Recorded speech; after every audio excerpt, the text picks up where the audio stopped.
fair-minded people can agree that if we switch Trump with Obama and we switch the January 6th rioters with us, he would have been impeached. The Democrats would have even impeached him, is my point.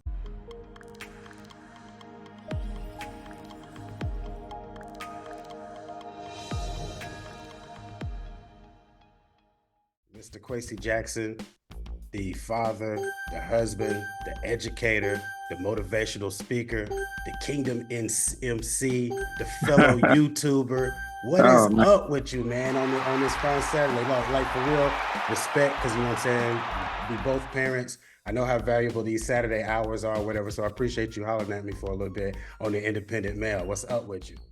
First topic is I wanted to get your opinion on what you thought about the oral arguments that started Saturday with the Supreme Court and on their decision with the Colorado Supreme Court. Let's read the tea leaves with our experts. Laura Coates, I defer to you, but it did not seem to me as though anybody in Colorado should be popping their champagne. No, I would put those bottles away. And the reason is you have some pretty clear indications here that the court was not swayed by this idea that Colorado wins, if that's the right term, to decide for the entire nation. They talked about it being nationalistic to do so. And also about this idea of, hold on a second, how can we decide this without having to determine what it means to engage in an insurrection? How do we get there? How does an individual state make this conclusion and still have the Constitution protected? This is not a good sign for the Colorado decision to try to remove him from the ballot. It seems that the court is very much leaning, and I'll quote what Justice Brown Jackson said, if there's ambiguity, why should we construe it against democracy? That's interesting. So, like they were saying, and that's what I was gathering too when I looked at it. It definitely does seem like, of course, I don't think that many people thought that they were going to uphold the Colorado Supreme Court decision in the first place. I guess I was looking at it more to see what reasoning they were going to go at overturning it. And the overarching reason that keeps coming up is from the court side is that it seems like this is more of a federal issue of keeping a candidate off the ballot more than it is a state's issue.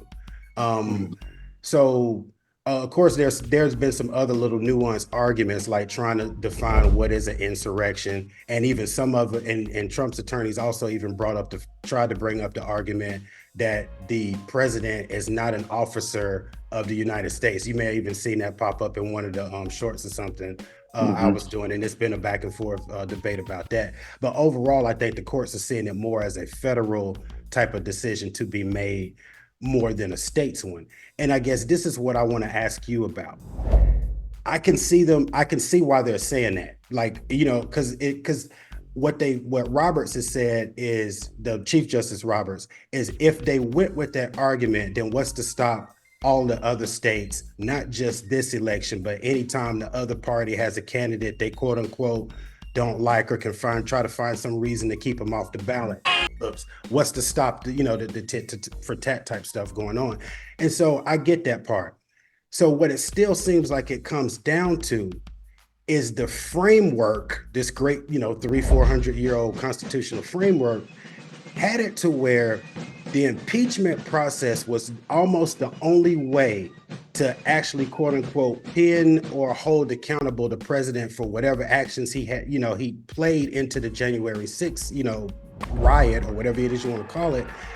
And we see that there is a flaw in that framework if you have a hyper-partisan Congress at the time that refuses to do what should be done. And the reason I can confidently say refuses what should have been done, because most fair-minded people can agree that if we switch Trump with Obama and we switch the January 6th rioters with us, he would have been impeached. The Democrats would have even impeached him, is my point. So the fact that played out and the Republicans sat on their hands and pushed it along to the courts or somebody else to decide, ultimately it's going to be on the voters to decide. Congress didn't do anything. The Supreme Court is citing reasons why they can't.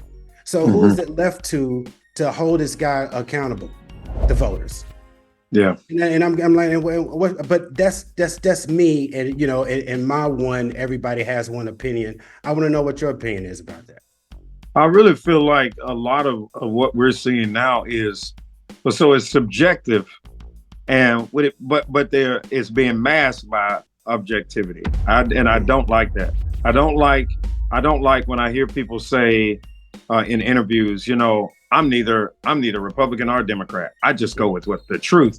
But then everything they say be all the trigger words be, if you say liberal, they triggered. If you say conservative, then they go loading all these other overarching words like evangelical, and then everybody's like, oh, bad word. Or if you say Trump, oh, bad word. Everything triggers people, but it's subjective. It's you have these feelings, and even if I were to tell you something that should make you think that it's wrong, you've already made a decision.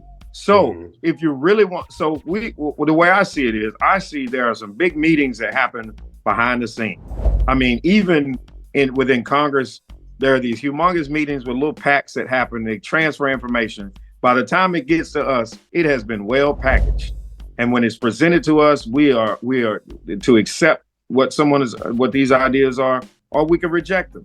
But ultimately, what I think what people need to think about is, if you make a decision, like you said, if you make a decision to do this now, that is when you set a precedent, when we always coming back to that same thing, that is something that is scary.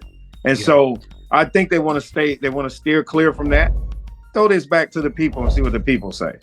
I mean, because that's who it's on at this point. At the point when they did not impeach him for that, that's what it came down to the people. It was like there was no accountability, not for that particular thing. Now, all of the other cases, that's something else. Like he's got more than just that to worry about. Staying on the ballot. All right. You see that? And I actually too like the perspective of what you were talking about with the information and the packaging, because part of that is where we are now. Like everybody has their own reality almost with information, right. and it's like people with the quote unquote multiverses of dang on information. You can't really have a good faith argument on anything, right, because nobody is basing on the same info or intel, right, and everybody's staying in these silos of getting information that they want to hear. So that's right. I don't know the answer to that. Like I say, all I can do is try my best to try to make stuff that's as objective as possible. But that's still something that you try to pursue, and you still have biases. You know what I mean, on certain things. So right. That's right.